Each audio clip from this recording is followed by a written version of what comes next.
Olá! Bem-vindos ao nosso canal. Inscreva-se, curta e compartilhe o nosso conteúdo. Isso é importante para que possamos melhorar diariamente e poder levar notícias e curiosidades para vocês todos os dias. Certamente você já ouviu falar dos campos de concentração nazista. Pois bem, eles surgiram inicialmente em 1933 e, entre outras finalidades, transformaram-se em fábricas de morte, para exterminar os judeus durante a guerra. Hoje, vamos falar do mais famoso deles, Auschwitz. Ele serviu para concentrar e exterminar os judeus e foi o maior acampamento de prisioneiros da Alemanha nazista, e o maior centro construído para matar pessoas em toda a história da humanidade. Durante a Segunda Guerra Mundial, 2,5 milhões de pessoas foram executadas por envenenamento de gás, e outras 500 mil morreram de doenças e fome. Auschwitz foi fundado em maio de 1940 e funcionou até 27 de janeiro de 1945, quando as tropas aliadas ocuparam o local e libertaram os prisioneiros. Sob o comando de Rudolf Heuss, que se reportava diretamente a Adolf Hitler. O campo foi o palco das mais conhecidas e intoleráveis atrocidades nazistas, como os assassinatos em escala industrial nas câmaras de gás, torturas, experimentos médicos e trabalho escravo. O campo de concentração foi instalado próximo à cidade de Oswiecim, na Polônia, a cerca de 60 quilômetros da capital Cracóvia. Muito rápido, tornou-se o maior centro de concentração e extermínio de pessoas na Segunda Guerra Mundial. Além de 3 grandes acampamentos, Auschwitz era composto por mais 45 subcampos. Auschwitz era o acampamento principal, onde estavam localizadas as clínicas para experimentos médicos, câmaras de tortura e execução. A entrada exibe a irônica frase, Arbeit macht frei, que significa o trabalho liberta. Até o momento da sua libertação, Auschwitz tinha crescido para incluir 3 grandes acampamentos e 45 subcampos. A obra do acampamento Auschwitz II, também chamado de Birkenau, foi entregue no início de 1942 e estava localizada a cerca de 3 quilômetros de Auschwitz I. Birkenau era o palco das seleções promovidas por médicos nazistas quando da chegada no campo, no local conhecido como Rampa. Também neste local ficavam a maioria dos prisioneiros e havia uma área destinada a mulheres e ciganos. O acampamento Auschwitz III, chamado ainda de Monowitz, era o destino daqueles que seriam submetidos ao trabalho escravo, bem como os 45 subcampos do complexo.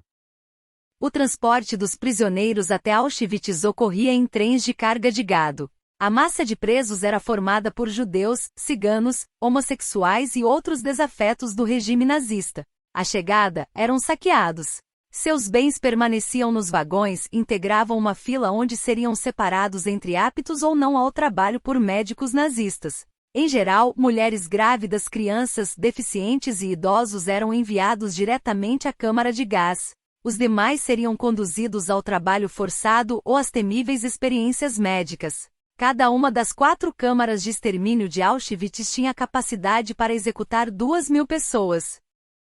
A humanidade já vivenciou momentos tão terríveis que podem ser comparados ao inferno. Um exemplo clássico disso é o período da Segunda Guerra Mundial, em que Hitler comandou o nazismo e suas filosofias demoníacas. Aliás, um dos símbolos mais tristes dessa época são os campos de concentração e as mortes nas câmaras de gás, onde inúmeros judeus foram mortos durante um banho.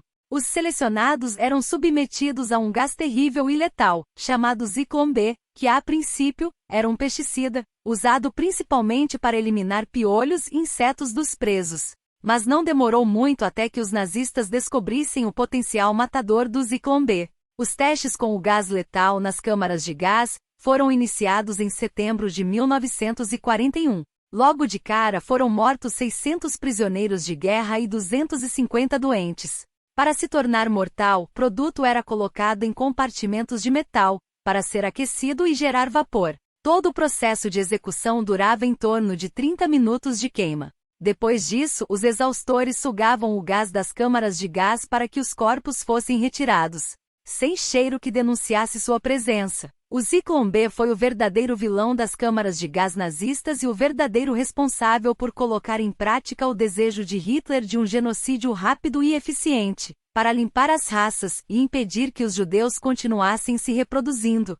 As vítimas eram informadas que passariam por um processo de desinfecção, a libertação, onde se livrariam de piolhos. Chegaram ao campo, entravam voluntariamente nas câmaras, ou 8 mil pessoas. Após o processo de asfixia encontraram muita resistência das vítimas passavam por mais um saque. Guardas de Adolf Hitler, equipes de prisioneiros eram obrigadas a retirar alianças, com a aproximação do soviético dos cadáveres. O exército nazista havia começado a disparar as câmaras de gás a fim de eliminar os vestígios de terror daquele local. As câmaras de gás de Auschwitz operaram entre 1941 obrigados a caminhar durante quilômetros na conhecida Marcha da Morte. Cerca de 15 mil prisioneiros morreram.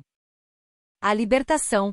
Quando os soviéticos chegaram ao campo, a fim de libertar as cerca de 7 ou 8 mil pessoas prisioneiras, encontraram muita resistência do exército nazista, a SS, guarda de Adolf Hitler, e vários soviéticos morreram.